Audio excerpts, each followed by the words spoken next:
Our next speaker, Francis Oosthuizen. Welcome, Francis.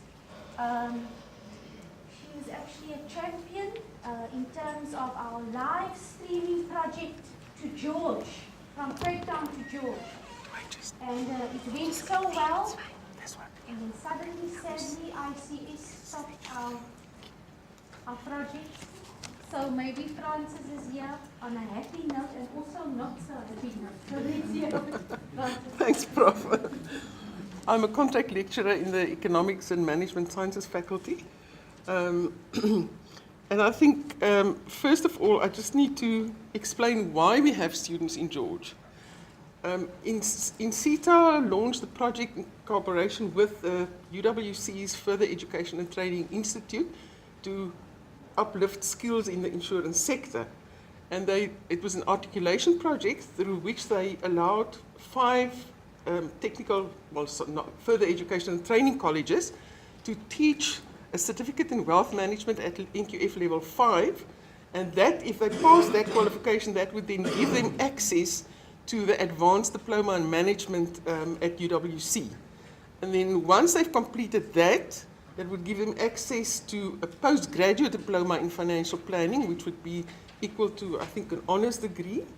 And these students were students that would previously not have had access to a university. So that was also the whole idea behind the project. And so UWC's involvement is as a result of the Further Education and Training Institute that managed the project. 4 colleges were in the peninsula, and the 5th college was the South Cape College in George. And so because of contractual obligations, UWC then had to lecture in George to those students to see them through the ADM, and they're now in the 2nd year, finishing up the end of this year. The first year, we had a lecturer in George who was not available in the 2nd year. And because it's a scarce subject, it's not easy to find someone that can lecture that module. So, therefore, we experimented, and we're very thankful for Prof. Stoltenkamp and Norina for assisting us. We did a once-off experiment with a Zoom live streaming lecture to George. Personally, I think it worked very well. The lecturing, there's nothing different. You just lectured with a lapel mic. Obviously, Norina and Clint and Ian Maram had to be there to set up everything and to make sure that the links work. The George students were sitting in the venue at South Cape College that we use. And we had to check the sound and everything. But other than that, from a lecturer's point of view, there was nothing that was different. The only hampering thing, I think, was the fact that due to the placement of the camera, you had to write on the whiteboard. That was a bit awkward because your space in which the camera could take the photos was difficult. It was limited. Okay. For the students, I think it was a great experience because on the George side, they could contact us and ask questions, and we could answer them. And they were also able to not, if they couldn't be in the venue, because some of them come from Mossel Bay and 100 kilometers away from George, then they were able to sit at their homes, link, and ask questions, so they didn't have to be at the venue. So that was also a great experience. And the other very nice thing about this was that afterwards, Norina put a link on eCanva, on the e-teaching platform. And those students could review the lecture, as well as, of course, all the other students here in Bellville. The one thing that was a bit difficult with all the different recordings that we tried out was managing noise, in the sense that the students in the Bellville lecture hall, you know, they sometimes eat because they come to lecture at 5:30. They're all employed students. So they're hungry and tired, and they move around and so on. So, you know, that's kind of a practical thing, but it wasn't a major issue.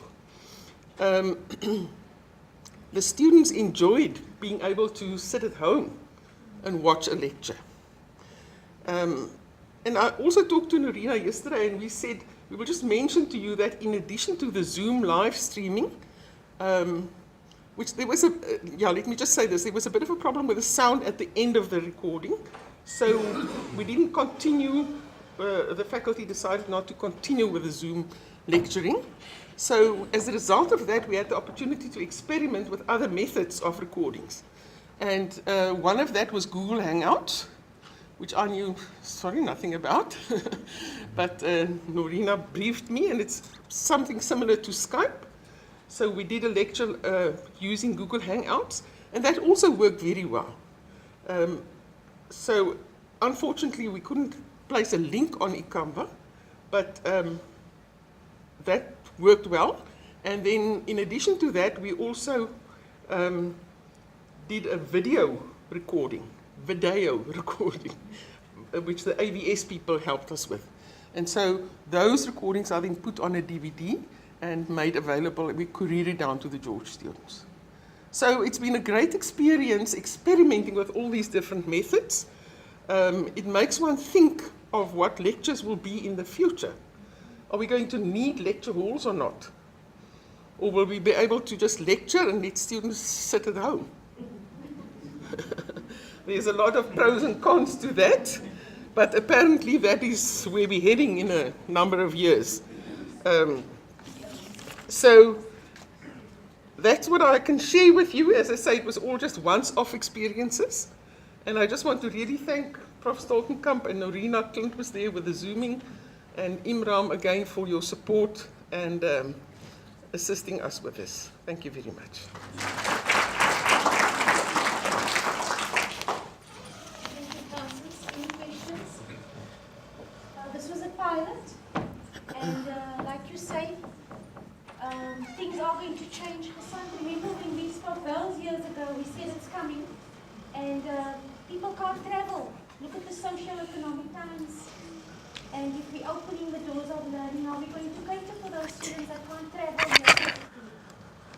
This was a fantastic tool, but we had spent so much time selling, and while we were engaged in the project, a certain department decided to stop the technology.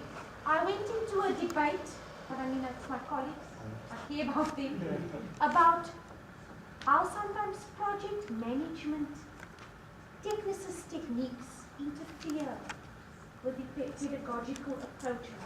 You don't stop a project right in the middle. And then after that, just to share with you, they apologized and then asked me to bring Frances back on board. So it's very difficult for us. She is within a department and she has a head. By that time her head said no more of this. So we will continue. The tool is available, but there are also other free tools available now. So we're going to be experimenting. The Zoom technology is very expensive, though, costs. But thank you very much for all your efforts, Francis. Please bear with us. We've got 3 more. Just one comment. Yes, Andre, you did the videos also. Yeah, I put my ego just to use the opportunity, especially if you're thinking of doing video, and we're doing a lot of video and there's a lot of requests for video on campus. And I think one thing that Francis also just mentioned, and bear in mind, and I think it's important that both academics and students and learners actually are cognizant of that fact, that simply because I've got something on screen, it's not going to replace the face-to-face interaction. And there are certain limitations to that. Thank you. Yes, ma'am. If I can just ask maybe one of the CICT team to respond to this. One of the issues that's a huge one for me is the video of, I mean, loads of them on YouTube, of the lecturer telling the story. For me, what remains crucial is the interaction between the student and the lecturer. So whether it's Google Hangouts or, I'm not talking about CD stuff, I'm talking about the live, and excuse my ignorance for this. What's the concrete facility that allows the lecturer to communicate, or the student to communicate with the lecturer? So in a lecture hall, I'll say, what do you think? And someone will tell a story, and the room, and now the country or the universe gets to hear. What's the facility? What's the technological facility? For example, in Google Hangouts, there is where the student can also come in via audio or even tap. the lecture corresponding. And I will see it. You will see it. It will come up on your screen at your presentation. Yeah, so those are some of the free tools available. Yes, sir. Can you maybe just quickly that the facility is already up and running and I'm talking about. Yes. Yes. So. That's why I'm here.